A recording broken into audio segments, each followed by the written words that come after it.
Change in position of a body from initial to final position is called distance, displacement, speed और velocity. जिस student को इन options की definitions conceptually याद हो वो फौरन आंसर निकाल लेते हैं। डिस्टेंस कहते हैं length of path travelled between two points को। जैसे इस पिक्चर में घूम के गया तो टोटल पाथ जो वो घूम के गया डिस्टेंस कहलाता है। डिस्प्लेसमेंट कहते हैं shortest distance from initial position to final position या स्ट्रेट डायरेक्ट डिस्टेंस। ये रही डिस्प्लेसमेंट। तो यही हमारा आंसर है कि change in position of a body from initial position to final position. बाकी दो डेफिनेशंस भी देख लें। Speed is measure of distance covered with passage of time. ये स्केलर क्वांटिटी है कि कितना डिस्टेंस कितने टाइम में कवर किया, जबकि velocity is measure of displacement covered with passage of time. ये वेक्टर क्वांटिटी है। अब स्पीड और वेलोसिटी को भी इस पिक्चर पे समझ लें। Distance divided by time is called speed, जबकि displacement divided by time is called velocity. Speed और वेलोसिटी दोनों को v से शो करते हैं, बट वेलोसिटी वेक्टर क्वांटिटी है, उसके ऊपर एक एरो भी लगाते हैं फॉर डायरेक्शन। याद रहे, डिस्प्लेसमेंट को स्ट्रेट शॉर्टेस्ट डिस्टेंस कहते हैं। जैसे कि कोई जहाज़ स्ट्रेट जाता है। देखें, गाड़ियाँ अक्सर बिल्कुल स्ट्रेट नहीं जा सकती हैं क्योंकि रास्ते में गलियाँ होती हैं, स्ट्रीट्स होती हैं, रिवर्स आ जाती हैं। इसलिए नॉर्मली गाड़ियों का सफ़र डिस्टेंस होता है। हाँ, शॉर्ट डिस्टेंस ट्रैवल करें तो बिल्कुल स्ट्रेट भी जा सकती हैं, तब पॉसिबल है कि वो भी डिस्प्लेसमेंट करें। Motion of a screw of rotating fan is circular motion, vibratory motion, random motion, rotatory motion. देखिए, नॉर्मली 3 टाइप्स के मोशन होते हैं: translatory, rotatory and vibratory. Translatory motion में किसी बॉडी की position as a whole change हो जाती है, चाहे वो रेक्टिलिनियर हो यानी स्ट्रेट लाइन में, जैसे कि कोई फ्री फॉलिंग ऑब्जेक्ट, या फिर कर्वीलिनियर हो, सर्कुलर या कर्व पाथ में मूव करना, जैसे कि कार अराउंड अ टर्न, या फिर रैंडम मोशन, जैसे कि किसी बटरफ्लाई का मोशन, कभी यहाँ कभी वहाँ। रोटेटरी मोशन में बॉडी अपने ही एक्सिस के अराउंड घूमती है। जैसे ये फैन है, ये इसका सेंट्रल स्क्रू पॉइंट है, इसी के इर्द गिर्द ये घूमता रहता है। और फाइनली वाइब्रेटरी मोशन से मुराद है टू एंड फ्रो मोशन, किसी मीन पोजीशन के आगे पीछे। जैसे इस घड़ी में पेंडुलम आगे पीछे होता रहता है, या बच्चे जो झूला स्विंग झूलते हैं उसमें मीन पोजीशन से आगे पीछे टू एंड फ्रो मोशन करते रहते हैं। तो क्वेश्चन में पूछा गया motion of screw rotatory motion है। वैसे क्वेश्चन में भी हिंट गिवन थी, रोटेटिंग फैन, नाम से ही पता चल रहा है कि रोटेटरी मोशन होगा। A cyclist is travelling in a westward direction. आपको डायरेक्शंस क्लियर होनी चाहिए, नॉर्थ, साउथ, ईस्ट, वेस्ट। तो वेस्ट की डायरेक्शन में ट्रैवल कर रहा है and produces a deceleration of 8 metre per second square to stop. देखें, डीसेलरेशन एक्सेलरेशन की ही एक टाइप है। इसको नेगेटिव एक्सेलरेशन कहते हैं, जो तब होती है जब आदमी ब्रेक लगाए और वेलोसिटी डिक्रीज हो। यानी एक्सेलरेशन का मतलब ये नहीं कि स्पीड या वेलोसिटी इंक्रीज हो, बल्कि जब स्पीड डिक्रीज हो तब भी एक्सेलरेशन ही होती है। उसको नेगेटिव एक्सेलरेशन या डीसेलरेशन कहते हैं, और वो डायरेक्शन ऑफ मोशन के ऑपोजिट होती है। डायरेक्शन ऑफ मोशन वेस्टवर्ड है तो डायरेक्शन ऑफ डीसेलरेशन या नेगेटिव एक्सेलरेशन ईस्टवर्ड होगी। So option B is the answer. इस फॉर्मूले से भी याद रखें कि acceleration is rate of change of velocity. Value negative आने का मतलब है कि नेगेटिव एक्सेलरेशन या डीसेलरेशन हो रही है। इसी को अब इस तरह देखें, दोनों केसेस में डायरेक्शन ऑफ मोशन सेम है, पर जिस केस में वेलोसिटी इंक्रीज हो रही है उसमें पॉजिटिव एक्सेलरेशन हो रही है in the direction of motion, जबकि जिस केस में वेलोसिटी डिक्रीज हो रही है उसमें नेगेटिव एक्सेलरेशन हो रही है opposite to the direction of motion. और ये भी एक्सेलरेशन ही है, बट क्योंकि नेगेटिव एक्सेलरेशन है इसलिए इसको स्पेशल नाम दे दिया गया है, दैट इज डीसेलरेशन। इसीलिए हमने आंसर में कहा है कि acceleration is towards east. A girl walks 3 kilometre towards west and 4 kilometer towards south. What is the magnitude of her total distance and displacement respectively? Displacement यानी shortest distance between initial and final point. 4 options given हैं। कॉमे से पहले red में total distance लिखा है और कॉमे के बाद ब्लू में डिस्प्लेसमेंट। तो देखें टोटल डिस्टेंस तो बड़ा ऑब्वियस है, 7 किलोमीटर है, लिहाजा ऑप्शन बी तो नहीं हो सकती। इसमें टोटल डिस्टेंस 1 किलोमीटर लिखा है।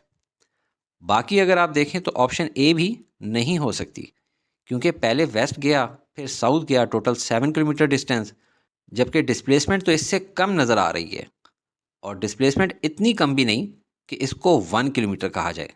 लिहाजा ऑप्शन सी भी गलत है। पीछे बच गई ऑप्शन डी, जिसमें कि डिस्प्लेसमेंट 5 किलोमीटर लिखी है और यही सही ऑप्शन है। चलिए इसको मैथमेटिकली भी प्रूफ करते हैं। ये एक राइट एंगल ट्राइंगल है, यानी कि ये 90 डिग्रीज का एंगल है। ऐसे ट्राइंगल पे हम पाइथागोरस थ्योरम यूज़ करते हैं, जो कि मैथमेटिक्स का मोस्ट इंपॉर्टेंट थ्योरम है। ऐसे केसेस में हाइपोटेन्यूज साइड, जो कि 90 डिग्री के ऑपोजिट होती है, उसका स्क्वायर इक्वल होता है बाकी दो साइड्स के स्क्वायर के सम के बराबर। जैसे यहाँ 3 और 4 हैं, तो 3 का स्क्वायर प्लस 4 का स्क्वायर। 3 का स्क्वायर बना 9, जबकि 4 का स्क्वायर बना 16। अब 9 प्लस 16 से आया 25। हमें h रिक्वायर्ड है। अगर दोनों साइड्स का स्क्वायर रूट लें तो लेफ्ट साइड पे बचा h और राइट साइड पे 5, तो डिस्प्लेसमेंट 5 आ गई। लिहाजा ऑप्शन डी को हमने पाइथागोरस थ्योरम से भी प्रूव कर लिया है। A rider is training a horse. Horse move 60 meters towards right in 3 seconds. Then it turns back and travels 30 meters in 2 seconds. Find its average velocity. आपको ये picture revise करा दूं कि वेलोसिटी का ताल्लुक डिस्प्लेसमेंट से होता है, टोटल डिस्टेंस से नहीं। हमारे केस में टोटल डिस्टेंस तो 60 + 30 = 90 मीटर ट्रैवल किया है, मगर जो नेट डिस्प्लेसमेंट हुई है from initial to final position वो सिर्फ 30 मीटर्स की है, जबकि टाइम लगा है 3 + 2 = 5 सेकेंड्स। अब हम वेलोसिटी का फॉर्मूला लिख लेते हैं। इसमें डिस्टेंस और टाइम की वैल्यू डाल देते हैं। 30 / 5 से आंसर आया 6 और यूनिट ऑफ वेलोसिटी है मीटर पर सेकेंड। तो ये हमारा आंसर है। वैसे आप लिखने में ऐसे भी लिख सकते हैं, average velocity = total displacement / total time. तो टोटल डिस्प्लेसमेंट है 60 - 30 और टोटल टाइम है 3 + 2, तो ये बना 30 / 5 और इससे आंसर आया 6 metre per second. If a cyclist has acceleration of 2 meter per second square for 5 seconds, the change in velocity of the cyclist is, change in velocity मतलब डेल्टा v, जो कि होता है final velocity minus initial velocity. हमने first equation of motion सीख रखी है, Vf = Vi + At। अगर Vi को लेफ्ट साइड पे ले जाएं तो साइन नेगेटिव हो जाएगा और Vf - Vi की जगह हम डेल्टा v लिख लेते हैं। एक्सेलरेशन की वैल्यू 2 है, जबकि टाइम है 5 सेकेंड्स, तो 2 × 5 से मिला 10 और यूनिट होगी मीटर पर सेकेंड। तो ऑप्शन बी हमारा आंसर है। वैसे just a minute, unit metre per second कैसे आई? एक्सेलरेशन की यूनिट होती है मीटर पर सेकेंड स्क्वायर, जबकि टाइम की यूनिट सेकेंड। तो ये सेकेंड नीचे वाले सेकेंड की पावर स्क्वायर को कैंसिल कर देगा और पीछे सिर्फ मीटर पर सेकेंड ही बचेगा।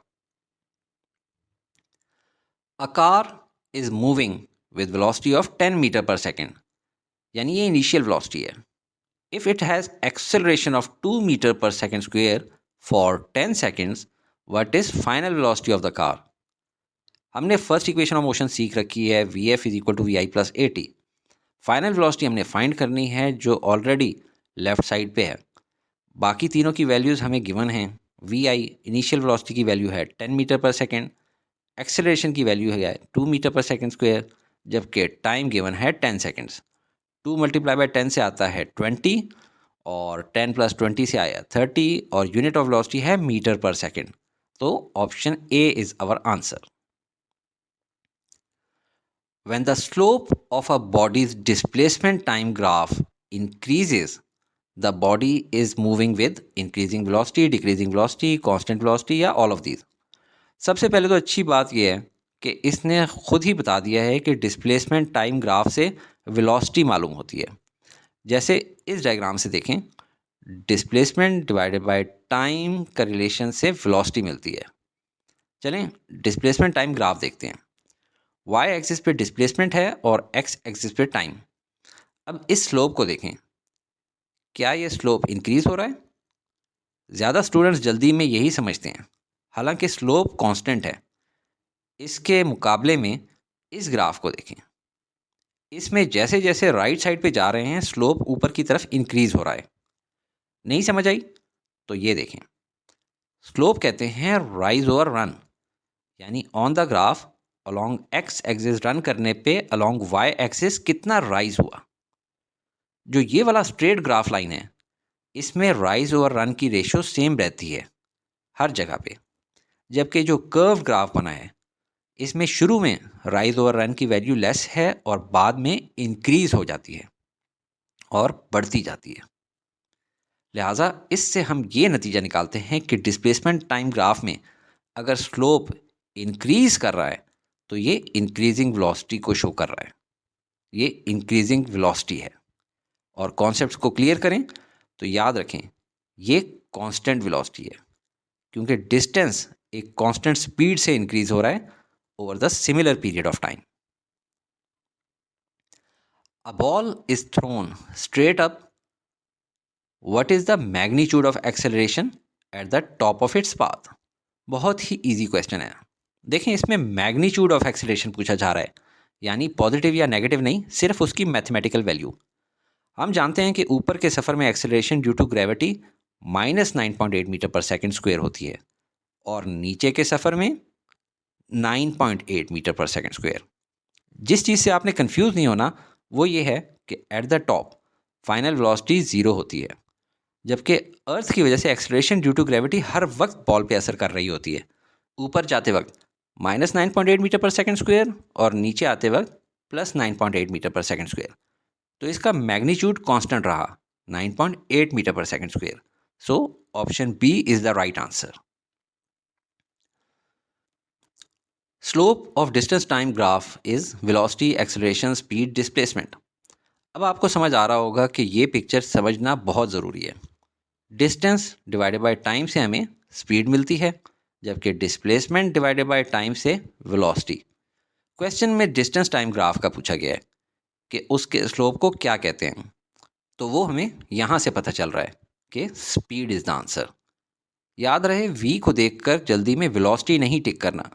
जब v के ऊपर वेक्टर एरो हो तब वेलोसिटी होता है, वरना सिर्फ v को स्पीड के लिए लिखते हैं।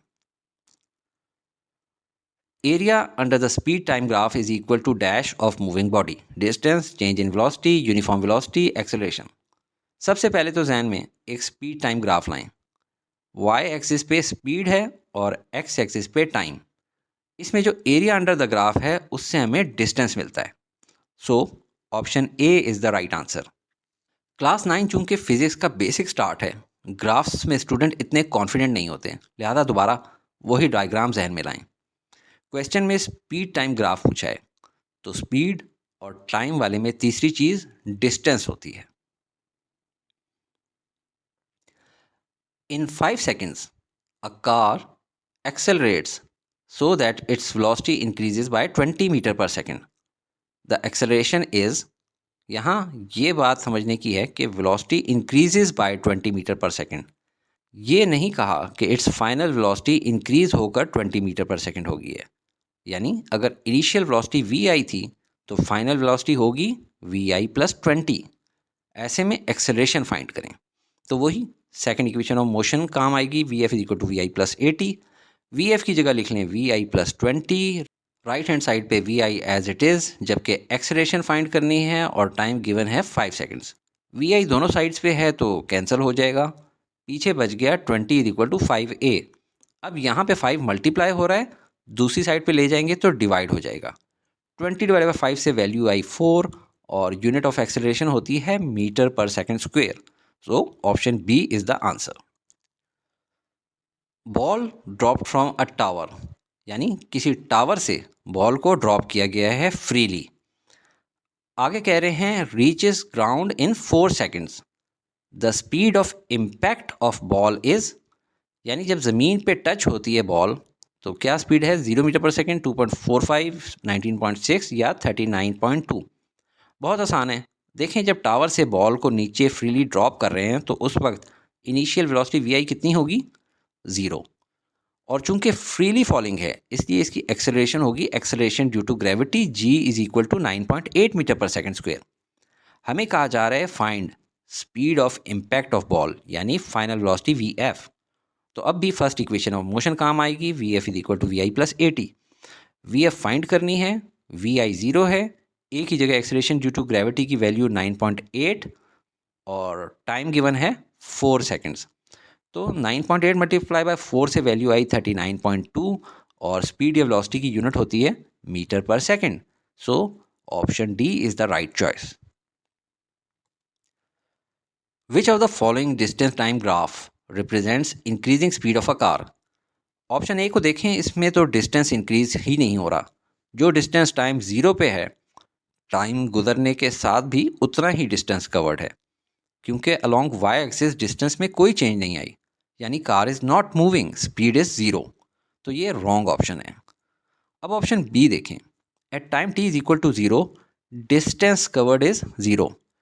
जैसे जैसे टाइम इंक्रीज हो रहा, डिस्टेंस अलोंग वाई एक्सिस भी एक कांस्टेंट स्लोप से इंक्रीज हो रहा, यानी speed is not increasing, speed is constant. तो ये भी रॉन्ग ऑप्शन है। अब ऑप्शन सी को देखें और कंपेयर करें ऑप्शन बी से।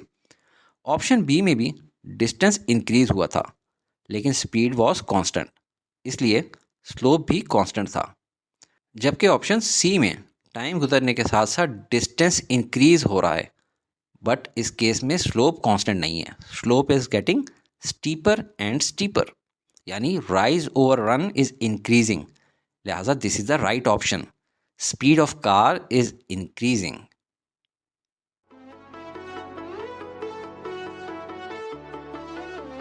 Study with me, a learning experience.